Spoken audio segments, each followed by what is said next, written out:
बघून मला माझे जुने दिवस आठवले. 9 वर्ष झाली तरी पण मी ते विसरली नाही. तर काय झालेलं, आम्ही जेव्हा नवीन-नवीन इकडे राहायला आलो, तर मला मुंबई सेंट्रलला जायचं होतं. मी तिकीट वगैरे काढली आणि ट्रेनमध्ये बसली, तर मला टीसीने पकडलं. तर माझ्याकडे तर तिकीट होती, मी दाखवली त्यांना. तर ते मला म्हणायला लागले, की "हे सेकंड क्लासचं तिकीट आहे आणि तू फर्स्ट क्लासच्या डब्यात बसलीस." तेव्हा मला पहिल्यांदा समजलं, की असं पण असतं. मला ₹150 पे करायला लागले आणि तेव्हा 9 वर्षापूर्वी ₹150 म्हणजे माझ्यासाठी खूप मोठी गोष्ट होती आणि बघा ना, ते मी अजूनही विसरली नाहीये.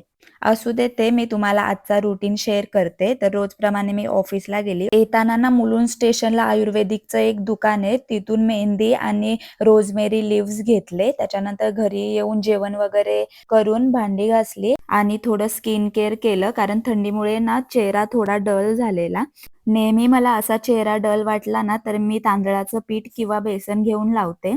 त्याच्यानंतर मॉइश्चरायझर लावला आणि मग असा होता माझा आजचा दिवस. Bye bye.